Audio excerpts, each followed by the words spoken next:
Breaking news.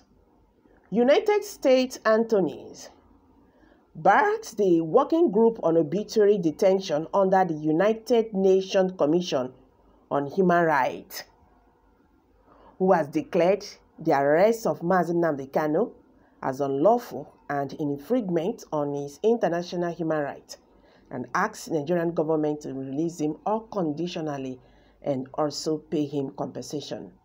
According to the attorneys, they said the Nigerian government must comply within the time duration given to them by the UN. They says Nnamdi Kaun must be released. Niger Twist News report. My people, while I don't shell. You know, so when they talk, say fly when they hear word, they follow corpse, they enter grave. As in they prove stubborn so. As in they prove stubborn concerning this Nnamdi Kaun's release. The wahala, he don't prepare himself finish to swallow those who, is ready to swallow. Those when go allow him, swallow him, he go swallow them all. That is it. Because when you look at this matter now, it can't be like say the federal government they take him like personal issue. Why not release this man? Una no say una not even get any case against him. That is why you have been postponing his case and all that. If you not say you actually get any case, against him, why una not they won't hear the matter? Tomorrow una go give one excuse like that, just trying to buy time. Well, the thing be say don't hook them for truth be this. There is no need running away from the matter. They have asked them to release Nnamdi Kaun. Recall that an international working group declared the arrest of Nnamdi Kaun, the leader of the indigenous people of Biafra, IPOB, as unlawful and an infringement on his international human rights. The Working Group on Arbitrary Detention under the United Nations Commission on Human Rights. They disclosed this in a statement published on its website. The group comprises scholars and experts who specialize in human rights issues and related laws. Kaun is facing terrorism charges in Nigeria before Justice Binta Nyako of the Federal High Court in Abuja. He has been in the custody of the Department of State Services DSS since mid-2021. The IPOB leader was detained after he was arrested in Kenya and repatriated in June 2021. He was arrested, or can I say adopted, over his agitation for Biafra and by extension, Nigerians' breakup. The statement by the working group said, the working group is mindful that Article 9.2 of the Covenant requires that anyone who is arrested is not only informed of the reasons for the arrest, but also promptly informed of any charges against them, as explained by the Human Rights Committee in its general comments, number 35. The obligation escapulated in Article 9.2. It has two elements. Information about the reasons for the arrest must be provided immediately upon arrest, and there must be prompt information about the charges provided thereafter. Failure to do so violates Article 9 of the Universal Declaration of Human Rights, Article 9 of the Covenant, and Principle 10 of the Body of Principles, and renders the person's arrest devoid of any legal basis.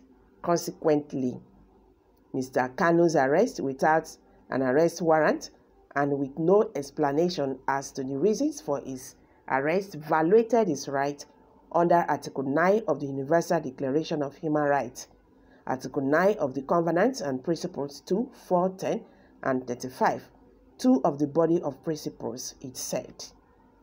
Bruce Fenn, the American lawyer of the IPOB leader, had petitioned the group over alleged gross violation of his client's rights.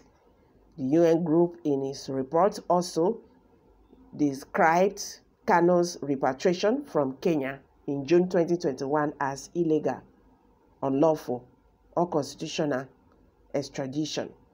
It read on 30 December 2021, the working group transmitted the allegations from the source to the government of Nigeria and Kenya under its regular communications procedure.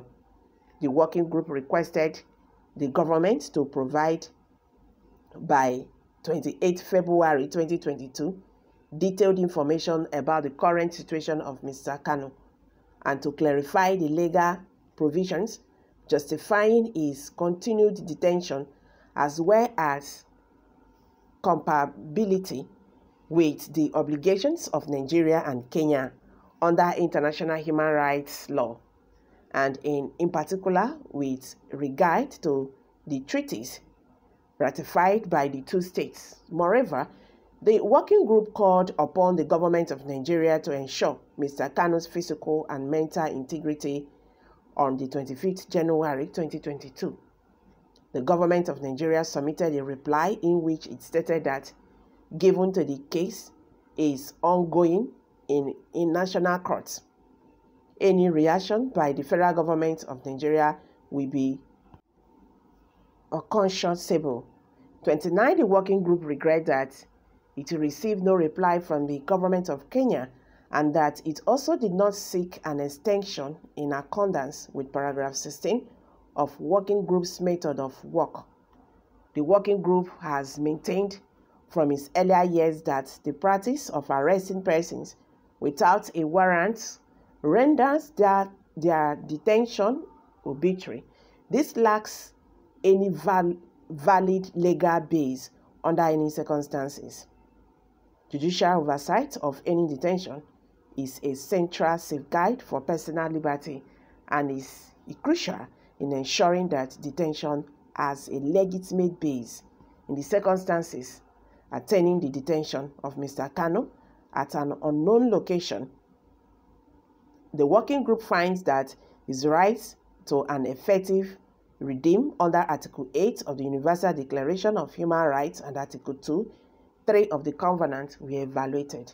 So they now asked the Nigerian government to release him unconditionally and also pay him compensation. I'm dropping it here. Kindly share your thoughts below the comment section. Thank you very much. Bye for now.